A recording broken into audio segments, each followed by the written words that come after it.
शिविरमा एकदमै नजिकबाट म यहाँको सम्पूर्ण गतिविधिहरू लाई चाहिँ निहालेको छु र सहभागिता पनि जनाएको छु।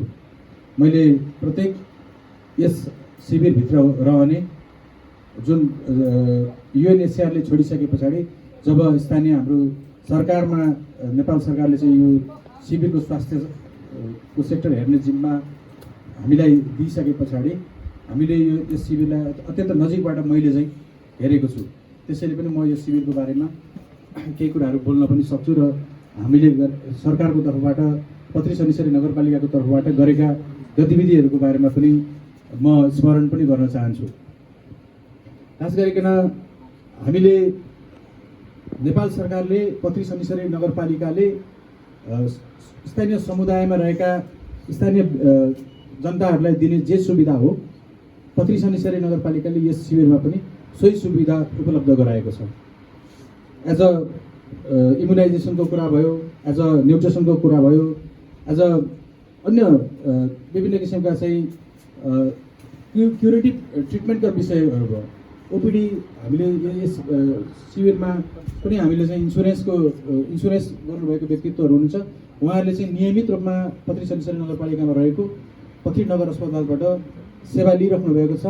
दैनिक रूपमा उहाँहरू चाहिँ हाम्रो नगर अस्पतालमा म देखिराखेको हुन्छु। मैले कति धेरै जनालाई चिन्छु पनि र उहाँहरूसँग म त्यहाँ बातचित पनि गर्छु। त्यहाँ भेटेको बेलामा हामीले हाम्रा गतिविधिहरू जुन स्थानीय समुदायमा हामीले गर्दैथ्यौँ सो यहाँ पनि गर्दै आएका थियौँ र बिचमा चाहिँ यस शिविरभित्र पनि इन्ट्रा फाउन्डेसन भन्ने एउटा संस्था छ, यहाँहरूको चिरपरिचित संस्था हो। सो संस्थाले अनुरोध गरे पश्चात हामीले एउटा चाहिँ हेल्थ पोस्टको रूपमा यही भवनको दक्षिणपट्टि सुरु पनि गरेका छौँ। लगभग 1 वर्ष जति हामीले त्यसलाई चाहिँ चलाइराखेका अवस्था छ। तथापि त्यहाँ विभिन्न बाधा अवरोधहरू पनि छन्, विभिन्न कठिनाइहरू पनि आएका छन्। सो विषयमा म अहिले यहाँ बोल्न चाहन्न। पछि सम्बन्धित निकायसँग सम्बन्धित चाहिँ संस्थासँग बसेर हामी कुरा गर्ने नै छौँ। हामीले हालसम्म पनि रिफ्युजी समुदायलाई लक्षित गरेर सो आधारभूत स्वास्थ्य केन्द्रहरू स्थापना गरिकन हालसम्म सञ्चालित पनि छ। मैले आदरणीय बहादुर दाइलाई चाहिँ यो प्रस्ताव लिएर जाँदाखेरि त्यो दुइटै एउटा समन्वय गरेर गर्न सकिन्छ कि भन्दाखेरि अलिकति कोअर्डिनेसनको पाटो कम भयो होला, इन्ट्रा र हेल्पिङ ह्यान्डको अलिकति के भयो अथवा हामीले पनि त्यसलाई समन्वय गर्न सकेनौँ। त्यो आफ्नो ठाउँमा छ होइन, त्यसलाई चाहिँ पछि पनि बसेर हामी समन्वय गर्न सक्नेछौँ।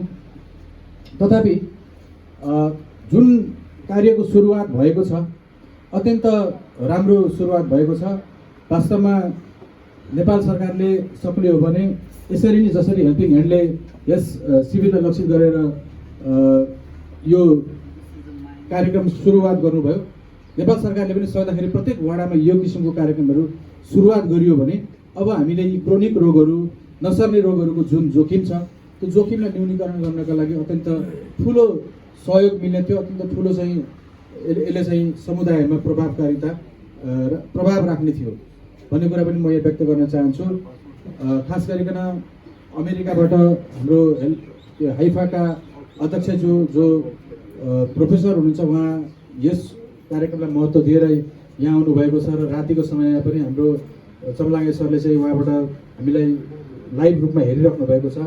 अत्यन्त उहाँहरूले यस कार्यक्रमको चाहिँ फिडब्याक राम्रो खोजिराख्नु भएको छ र त्यो दिनका लागि हेल्पिङ ह्यान्ड नेपालले चाहिँ हाम्रो पत्री शनिश्चरी नगरपालिका सदैव सहकार्य गरेछ र यस पछाडि सम्भवतः हामी अस्पतालको भिजिट पनि गर्छौँ। अस्पतालले दिने सेवाहरूको बारेमा पनि आदरणीय प्रोफेसरलाई हामी देखाउनेछौँ। हामी चाहिँ त्यहाँको सेवाहरूको बारेमा विस्तार व्याख्या गर्नेछौँ र हाम्रो समन्वय अथवा यसको रेफरल सिस्टम अथवा औषधिको उपचार अथवा उपलब्धता कसरी हुन्छ भन्ने कुराको पनि हामी एक आपसमा बसेर समन्वय गरेर यसलाई चाहिँ सहज गर्ने प्रयास गर्नेछौँ र हाम्रो डाक्टर साहबलाई पनि अहिले चाहिँ हामी अस्पतालको भिजिटको लागि अनुरोध गर्छौँ र यहाँको समुदाय र अस्पतालको बिचको पुलको काम पक्कै पनि यो हेल्थ पोस्टले चाहिँ गर्नेछ र त्यसमा पत्री शनिश्चरी नगरपालिकाको तर्फबाट गर्नुपर्ने सम्पूर्ण समन्वय अथवा सहयोग अथवा भनौँ हामीले गर्नुपर्ने दायित्वहरू हामी पूर्ण रूपमा निर्वाह गर्ने प्रतिबद्धता व्यक्त गर्दै पुनः यस हाम्रो पत्री शनिश्चरी नगरपालिकामा विदेशबाट पाल्नुहुने चिफ गेस्ट आदरणीय चिफ गेस्टलाई चाहिँ स्वागत अभिनन्दन गर्दै मेरो आफ्नो भनाइ अन्त्य गर्छु। धन्यवाद, नमस्कार। नमस्ते, म डाक्टर अमिषा घिमिरे। म चाहिँ अब यो संस्थामा भर्खर सुरु भएको छ हेल्पिङ ह्यान्ड नेपाल भन्ने, जुन चाहिँ हेल्पिङ ह्यान्ड अमेरिका र हाइफाले सँग कोअर्डिनेसन गरेर सुरु भएको छ र यो भनेको हाम्रो बुटनिज रिफ्युजी क्याम्प पथ्रीमा सञ्चालन भइरहेको छ। यहाँ आउँदै गर्दाखेरि चाहिँ मलाई धेरै निकै नै खुसी लागेको छ। यो ठाउँमा चाहिँ बुटनिज रिफ्युजी जसको चाहिँ आइडेन्टिटी क्राइसिस छ, उहाँहरूलाई धेरै समस्या हुनसक्छ, जस्तै मेन्टल हेल्थ प्रब्लमै भयो, अरू हेल्थ प्रब्लम, अनि इजी एक्सेस नहुँदा हेल्थ एक्सेस नभएको ठाउँ। अब यहाँ चाहिँ पिएचसीमा एज अ डक्टर आएको छु र उहाँहरूको सेवा गर्न पाउने हुँदाखेरि चाहिँ एकदम खुसी लागेको छ। यो अझ नयाँ सिस्टम छ जुन हाम्रो हाइफाले निकालेको, जुन चाहिँ इलेक्ट्रोनिक मेडिकल रेकर्ड सिस्टम भन्छ, जसमा चाहिँ उहाँहरूले पेपर लिएर आउने ओर्ने कुनै झन्झट भएन। एकचोटि आएर उहाँको रजिस्ट्रेसन भइसकेपछि एकचोटि उहाँहरूको मेडिकेसन के चलाएछौँ त्यो सबै नेक्स्ट भिजिटमा चाहिँ कतिको इम्प्रुभमेन्ट भइरहेछ, उहाँहरूको के भइरहेछ, के औषधि चलाएको थियो त्यो थाहा हुने हुँदाखेरि चाहिँ राम्रो रेस्पोन्स आउँछ भन्ने आशा गर्छु र यहाँ यो ठाउँमा सेवा गर्दाखेरि चाहिँ एकदमै खुसी लाग्यो।